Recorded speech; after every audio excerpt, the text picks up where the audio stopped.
It's showtime. What's going on, guys? Django Fett here, hunting down games, comics, TV shows, movies, and more, and this is a review for Star Wars Rise of the Sith Omnibus.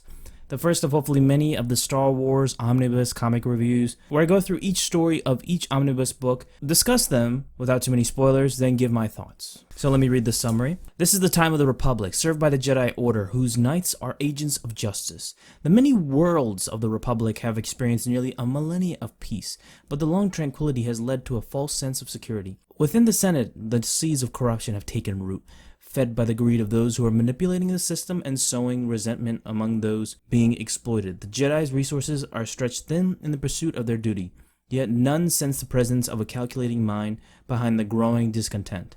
Though defeated 1,000 years before, the malevolent Sith still exist in the shadows, forming their plans, putting their agents in place, and diverting the Jedi with challenges for which there can be no clear victory. This is deceptive quiet before a great storm. So this would actually end up being the first omnibus after Knights of the Republic, actually. So there wouldn't actually be anything in between when it comes to omnibus books. There is definitely a lot of comics and stories within that, but I won't go through that. And I may get to those stories, who knows. I definitely want to review Jedi vs. Sith. I remember enjoying that quite a lot. So I might get to that, who knows. So the first story is Qui-Gon and Obi-Wan, the Orient Express. Written by Mark Kennedy and art by Lucas Maragon. Set 38 years before Battle of Yavin and loosely based on the murder of the Orient Express story. It's actually 6 years before Episode 1. And I would consider this more of like, as I mentioned before, a Murder on the Orient Express mixed with Star Wars with comedy. So there is some suspense and mystery on what happens, and what happens is that a ship has been out of control and going to crash soon, so Obi-Wan and Qui-Gon must save it. It's definitely a neat story with some nice Star Wars humor and great artwork by Lucas Maragon, who did the hilarious Tag and Bing series, and I will get to that later on. I can't wait to get to that. The second story is Qui-Gon and Obi-Wan Last Stand on Ord Mantell, set 37 years before Battle of Yavin, 5 years before Episode 1. This is another Qui-Gon and Obi-Wan story where they're sent to search for a missing ship that will lead them to Ord Mantell. A pretty mediocre story with mediocre artwork. The third story is worth talking about. Set 33 years before Battle of Yavin and 2 years before Episode 1 is Jedi Council Acts of War. Written by Randy Stradley and penciled by David Fabrici. These two will go on to create the start and finish of the Great Republic comic series. So when a brutal conflict arises between the Yinchori, the Jedi step into the scene to find a Force-immune foe that is very deadly. This would go on to become a deadly war. The Jedi would really underestimate them, but it would be caused by none other than Palpatine himself. And this is actually referenced from the great Darth Plagueis book, and I love seeing the connections from that. So it's actually pretty much referenced. All of the previous stories involving Palpatine are referenced into that, and the motions, the plans that he sets in motion are really referenced in the Plagueis book. So I would recommend checking that out. I will probably do a review of that later on. I mean, it shows that they're really paying attention to older stories and not contradicting them. I think it's just an all-around great story with Jedi trying to counteract this new foe with three groups that become overwhelmed at first, and seeing Palpatine orchestrate everything, it's definitely Palpatine. And the artwork adds a layer to that, a very cartoony art style, but don't let this look deceive you.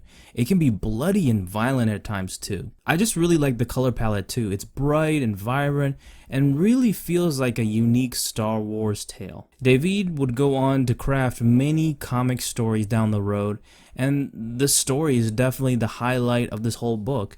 And seeing the Jedi Council actually do something and kick ass is also sweet. But it's not the best story by this book, and I will get to that one a little bit later. Next is Prelude to Rebellion. 33 years before Battle of Yavin and a year before Episode 1, the series would be initially called Star Wars, but go on to become the Start of the Republic series. And it's actually before Acts of War. But this is a story about Ki-Adi-Mundi, and explains his origins on his path to become a Jedi. I was never a fan of this story when I first read it, and reading it now doesn't change it.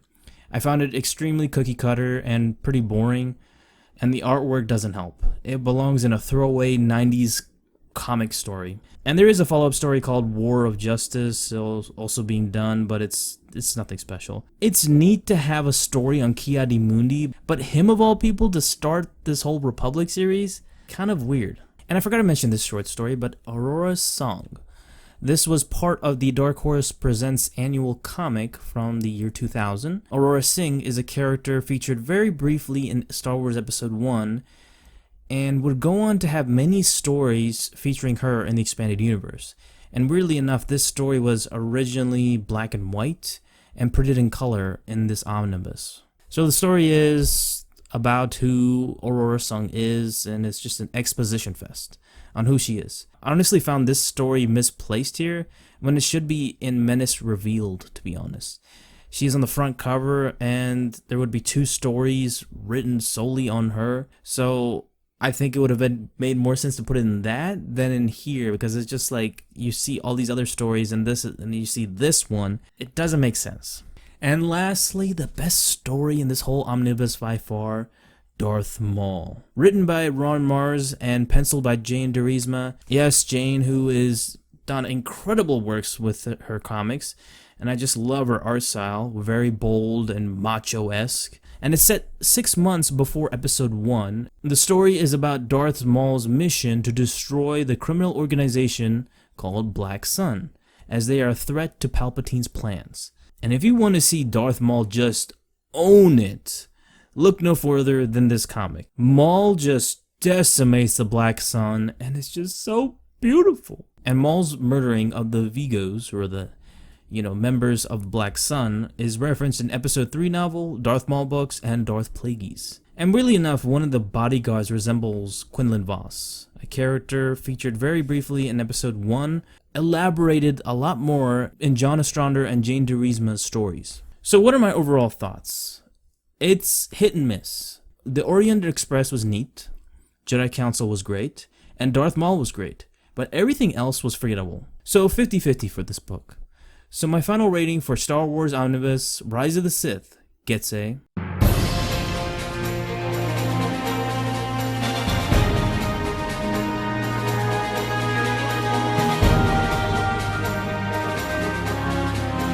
So I'll do something a little bit different and show you guys the prices for the comic books you can get right now, and make sure to put that at the end of each video with prices from Amazon and eBay, and put links in the description so it's easier for everyone to get. Amazon is selling the digital version for $10 and the paperback for $40. eBay goes for $35 to $45, and the prices will vary as of right now when the video is uploaded. It will vary as time goes on, so it might change. These are just the prices right now, and as you can tell, it's a little pricey, as to be expected since it's an expanded universe book and it's hard to get, so that's why the price is a little bit high. Your best bet is to get the digital version. You can always get it for free, or you can also pay for it. I recommend paying for it if you want to get the digital version. That's always good. It's nice to get the paperback version. I love paperbacks, but it's kind of hard nowadays, so I don't blame you if you want to get the digital format. So I'm not actually going to be doing any more comic books cover slideshows anymore for the time being. If you guys are interested in that, let me know in the comment section, but I think it's kind of a waste at this point. But I hope you guys enjoyed this video. Don't forget to please like this video, comment down below, subscribe to my channel, Django Fett, and I'll see you guys in the next Star Wars Omnibus comic review. Peace.